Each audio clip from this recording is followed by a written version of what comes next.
Salut, c'est Seb. Alors aujourd'hui, écoute, je suis à Phnom Penh et je reviens de Kodak, une petite île, tu sais, dont je parle régulièrement, qui est juste à côté de Phnom Penh. Et j'ai pu, comme ça, tester une nouvelle guest house. En fait, je vais toujours dans les mêmes endroits en règle générale. Et là, j'ai pu tester un nouvel endroit.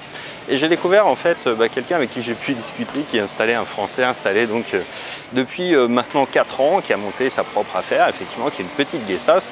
Et je pense que ça va t'intéresser d'avoir un petit peu le résultat de ces discussions, puisqu'il n'a pas voulu en fait faire une vidéo avec moi. Bon, tout le monde n'aime pas effectivement se montrer, donc ça se respecte comme choix, mais je vais pouvoir te synthétiser un petit peu en fait son retour d'expérience. Alors le premier des trucs, c'est que Stéphane, eh bien lui, il est lié au Cambodge d'une manière plus ou moins directe depuis assez longtemps en réalité.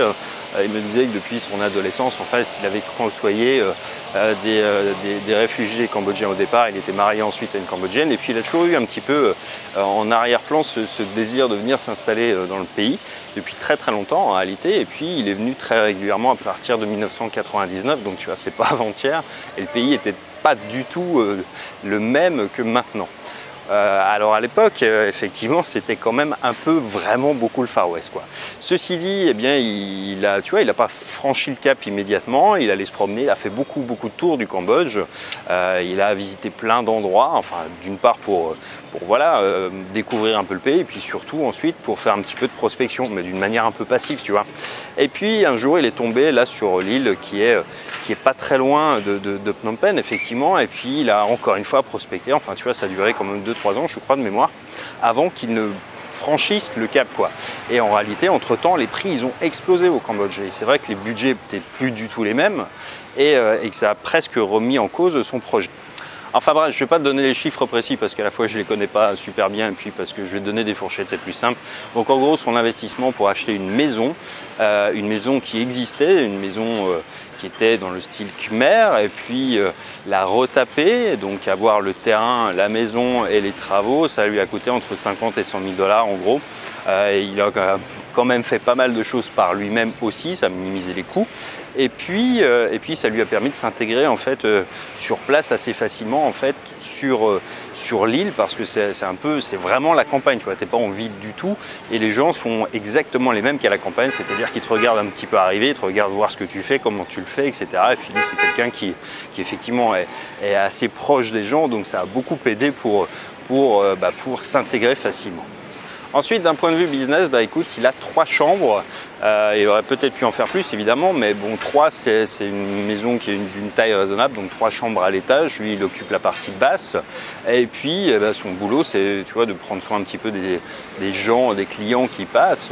C'est pas des grilles tarifaires qui sont énormes. On est sur quelque chose qui est entre 15 et 25 $, je crois, la nuit. Donc ça donne une idée, voilà, du chiffre d'affaires. Après, derrière, effectivement, vu que tu es à cet endroit-là, tu vois, t'as pas d'autre endroit pour manger que chez lui, quasiment. Il n'y a pas de resto à proximité. Donc tu rajoutes à ça les petits-déj et les dîners, effectivement. Donc lui, son boulot, c'est ça, c'est d'aller faire les courses, de s'occuper des clients, de faire le barbecue du soir et puis de passer du temps avec les gens à discuter, quoi.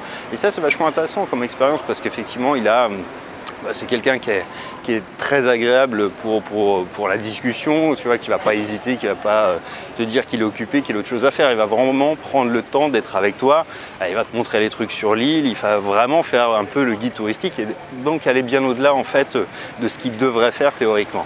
Donc tout ça pour dire qu'à son niveau, c'est quasiment, enfin c'est pas quasiment, c'est vraiment un travail à temps plein parce que ça l'occupe vraiment du matin jusqu'au soir et tu vois, tu as assez peu de temps libre finalement. Alors il n'est pas à l'usine et il est sur un truc où il peut maîtriser son emploi du temps évidemment, mais ceci étant, c'est quand même un boulot qui est prenant.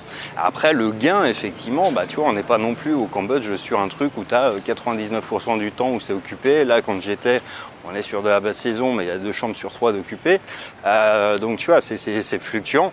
Et derrière, voilà, c'est quand même effectivement un cadre de vie qui est agréable.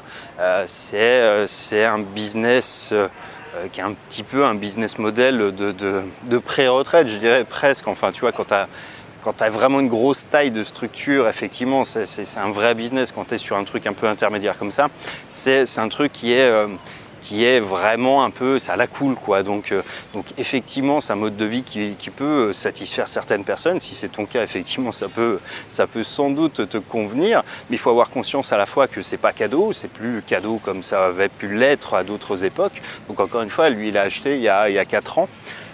Et les prix avaient déjà considérablement augmenté. Aujourd'hui, ils sont encore beaucoup plus hauts, quoi. Alors après, d'un point de vue structure, ici, c'est assez simple. En fait, effectivement, tu vas pas avoir de gros investissements pour monter une société, etc. Mais ça demande quand même des ronds, tu vois, pour faire ce type d'établissement. Tu peux à Phnom Penh prendre juste des locations pour avoir ta propre guest house, mais c'est pas pareil. Enfin voilà, on est sur un business qui est vraiment différent.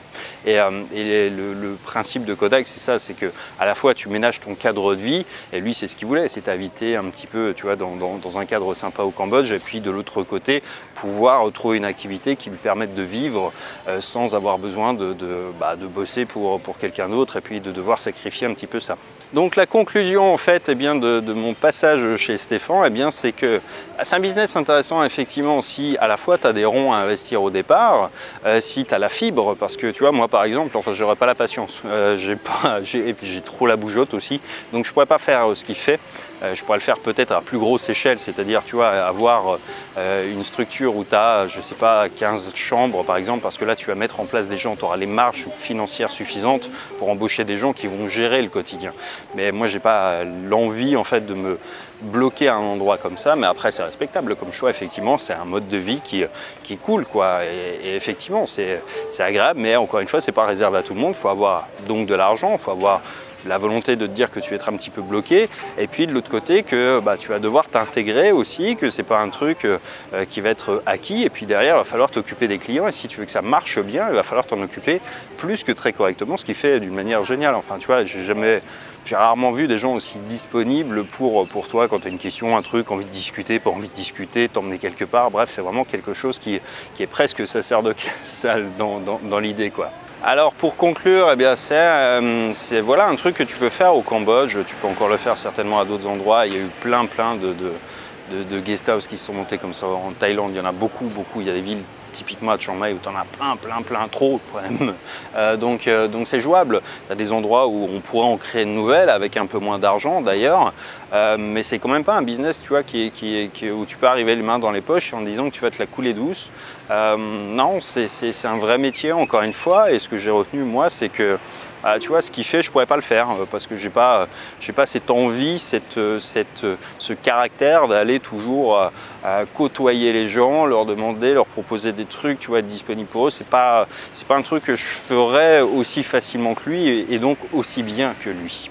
Enfin bref, voilà, si ça t'a donné des idées ou du moins répondu à tes questions sur l'idée de monter une guest house ou un petit business hôtelier en Asie d'une manière générale et au Cambodge en particulier, eh bien n'hésite pas à me laisser tes commentaires et je te dis à très bientôt dans la prochaine.